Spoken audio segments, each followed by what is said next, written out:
The great senator from Santa Monica has joined us. Please, let me go home. Senator, whenever you're ready. Thank you, Matt, Mr. Chair. Pleased to present this bill, SB 501, which seeks to expand our state's extended producer responsibility system for batteries to include medium format batteries, such as those found in e-bikes and outdoor lawn equipment, portable power systems, et cetera. We know that batteries are a significant source of household hazardous waste. They pose significant safety risks when improperly managed, including potential fires and explosions. And in fact, didn't turn out to be the case, but it looked for a while that they thought that terrible fire we just had down in Southern California was caused by batteries because they're so common now in waste facilities. And we know that consumers are often facing really inadequate access to convenient collection options, which then, of course, just increases the chances of folks just tossing them out into the trash, which then, or some form of dangerous disposal, which then, of course, oftentimes extends costs onto to local jurisdictions, which then have to manage collection and disposal of these products. So your colleague, Jackie Irwin, demanded a bill a couple of years ago to create an extended producer responsibility system to promote the safe and proper collection and management of small loose batteries. Josh Newman did a bill that same year in 22 to extend the consumer-facing fee of the e-waste program to additional battery-embedded products to pay for disposal costs. But there's a loophole that exists for medium format batteries, which are those that are they're included in the e-waste program if they're embedded in the product, but not in the EPR program if they're easily removable by the consumer, which many are. Now, so this bill basically expands the EPR program under the Irwin bill to batteries up to 25 pounds in order to include batteries that are typically considered medium format and add specific collection site metrics for medium format batteries. Producers could choose to comply individually as allowed under the current program or create one or more stewardship organizations. And here with me to testify in support of the bill, we have Heidi Sanborn from the National Stewardship Action Council. Thank you, Senator and Chair Bryan and members and staff. Thank you for having us tonight. I'm happy to wrap this up for you this year. I'm Heidi Sanborn, the CEO of the National Stewardship Action Council, a nonprofit that advocates for a circular economy. We are proud to co-sponsor SB 501 along with the Rural County Representatives of California and the Resource Recovery Coalition of California, which is the small waste haulers. AB 2440 by Assemblymember Irwin from 2022 does allow one or more battery stewardship programs to exist, but they, as other states like Nebraska have done, they merged those programs with small, medium format batteries together. We did not do that. That was an oversight. And that bill right now, the regulations are in process in an informal way. They're going into the formal process. If this bill passes this year, we can dovetail into that regulations package so that we don't have to do two regulations packages. So it's much more efficient and cost effective. In 2020, I was appointed to the California Statewide Commission on Recycling Markets and Curbside Recycling and was voted chair by my fellow commissioners. We had 16 commissioners, and it was all different stakeholders from the waste industry. And we came up with 34 policy recommendations. But the very first policy recommendation we could agree on, 16-0, was that we needed household hazardous waste to get under producer responsibility programs because it's so dangerous and costing so much damage to our system. The Commission's report, draft and final, said that swift legislative action is needed to clearly extend producer responsibilities for end-of-life management for products that are hazardous or have been implicated in causing fires. It's been more than 5 years since that recommendation was made to the legislature. And so we hope to pass the bill this year. In February of 2024, we participated in a tour that included a visit to the Cal Waste. In fact, Member Hoover was there on that tour in the city of Galt, where we went to Cal Waste, and they were only processing blue bin curbside recycling. But I noticed in the back of the lot, they had a hazardous waste facility. And I asked them, why would you have that here? You don't have public coming in. And they said it's because we're literally pulling 183,000 pounds of household hazardous waste off a blue bin sort line every year just at this one facility. That's a lot. And that's why we end up with all these fires and the garbage trucks and all the way through the system, because a lot of these now are batteries. And these are large batteries. These are like hoverboards, e-bikes, and they can do a lot of damage. And our trucks are now $250,000+ So SB 501 will ensure that the most dangerous products for our workers and our infrastructure, the 300-watt and 11 to 25-pound batteries, are included in the loose battery bill program and will be incorporated into those regulations that are starting their formal process soon. The costs are going up. The efficiencies of this bill cannot be underestimated. We're really worried about insurance costs, and keeping the batteries out of the waste stream will be very helpful in stopping the fires. So thank you very much, and we're happy to take questions. Hey, do we have anyone else on support? Jake Schultz on behalf of Rethink Waste in support. Thank you. Good evening, Kendra Bagley on behalf of the City of Glendale and the City of Roseville in support. Good evening, Vanessa Flores on behalf of Alameda County in support. Victoria Rome with NRDC in support. Jacob Evans with Sierra, California in support. Jordan Wells on behalf of the California State Association of Counties and the League of California Cities in strong support. Thank you. Good evening, Sylvia Solis Shaw here on behalf of the Board of Supervisors for the counties of Mendocino and Humboldt, and also on behalf of the City and County of San Francisco. Travis Legault with the Rural County Representatives of California, a co-sponsor on this measure and in support. Dylan Finley on behalf of the Recycling Partnership and the County of Los Angeles in support. David Krieger for Waste Connections in support. Okay, do we have anyone in opposition? Okay, no one in opposition. We'll bring it back. Committee, anyone?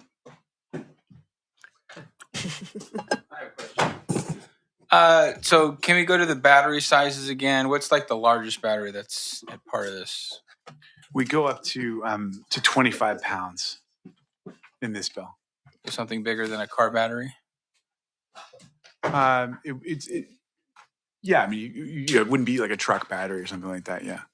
And or car battery. I mean, we're talking about e-bikes. So we're talking like motorcycles? It would include motorcycles. Yeah, that's about as big as If it's removable, yeah. If it's removable, yeah. Okay. And not lead acid. Yeah. And not what? Lead acid, that's excluded. Okay. But car batteries would be a different thing. Mm-hmm. So motorcycle would probably be the biggest one. Yeah, I think so. Yeah, I think so. But it's mostly the smaller motorbikes. Because trying to think, I had a motorcycle in the day, but I think it was bigger than what we're talking about. I see like the motorcycle group is like against this, and I wanted to ask them why they are. If it is. Yeah, they're off-road, and they did, there are some that are small enough to be included in the off-road vehicles. They are removable from those vehicles, so that's why they are included in this bill, and they wanted, as far as I understand, an exemption. But that leaves the problem because they're not getting recycled, all of them. And they are showing up in hazardous waste facilities, or we're pulling them out of the waste stream in audits, which we have to do regularly when they come and do tipping on the tipping floor. We check occasionally and we find them. Okay. Thank you. Thank you. Any other questions? Assembly Member Macedo.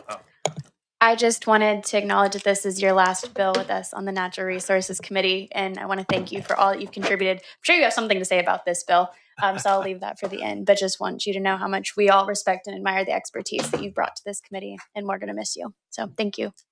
Appreciate all of you. Thank you very much. What an honor.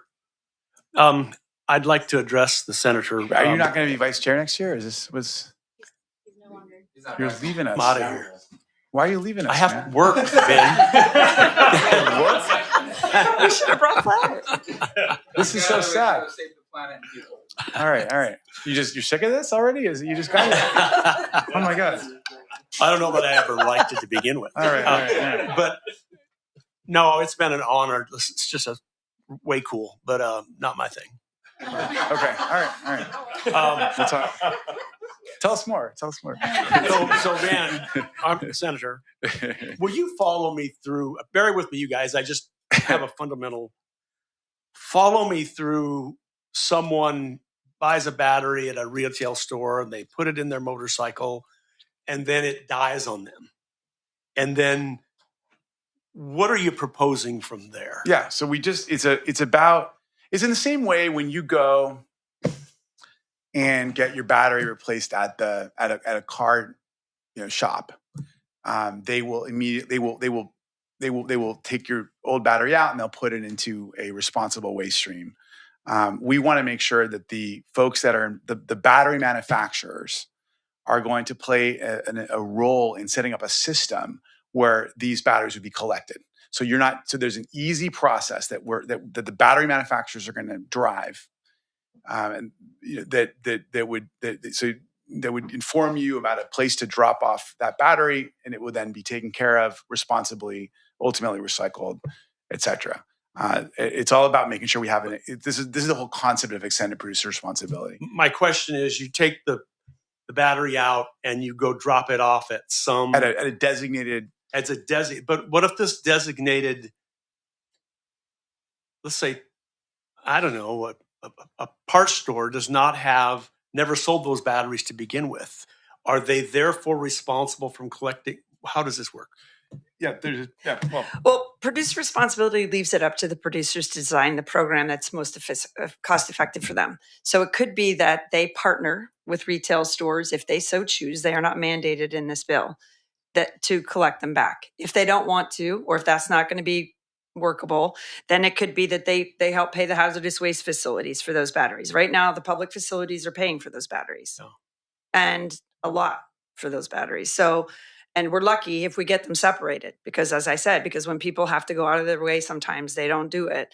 And we can't keep the facilities open enough because they cost so much and we don't have enough financial support.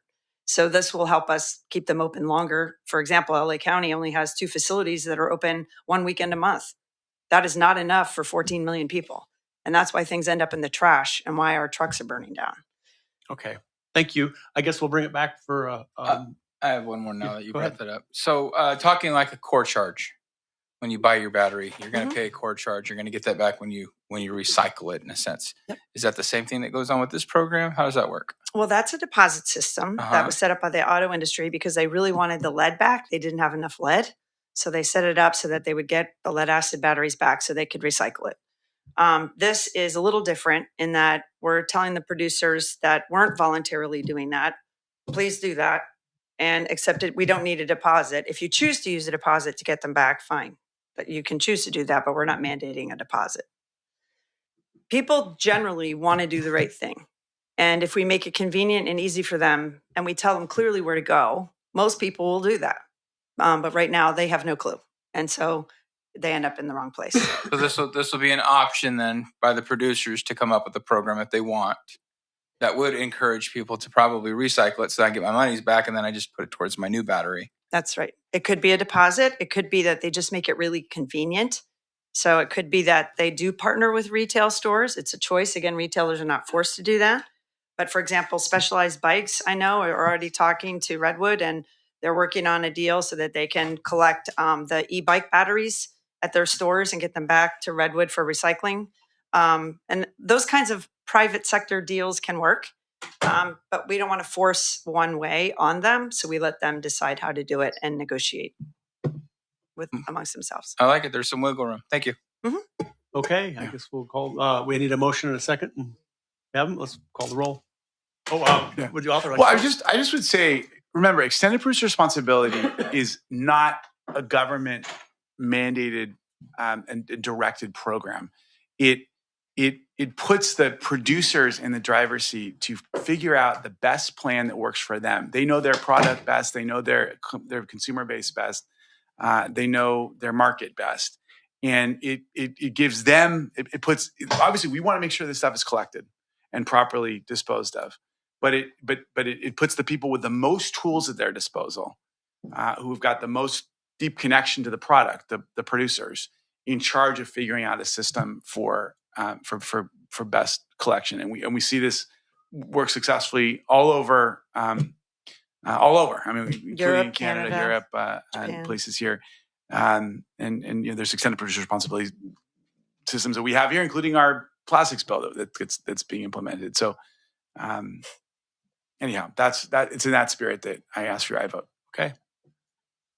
Call the roll. Motion is due pass to appropriations. Brian? Aye. Brian, aye. Ellis? No. Ellis, no. Alanis? Didn't work. Alanis not voting. Connolly? All right. Connolly, aye. Garcia? Aye. Garcia, aye. One day we'll Haney? take you on a tour. You have to see it. Haney, aye. Hoover. Aye. Hoover, aye. Calra. Aye. Calra, aye. Macedo. No. Yeah, consent. calendar. Macedo, no. Mertsucci, Pellerin. Aye. Pellerin, aye. Schultz. Schultz, aye. Wicks. Aye. Wicks, aye. Zipper. Zipper, aye. Thank you, members. Thank you. Thank you, Senator. Thank you. I want to say something. You've done really a super job chairing this committee, and it's been an honor working for you.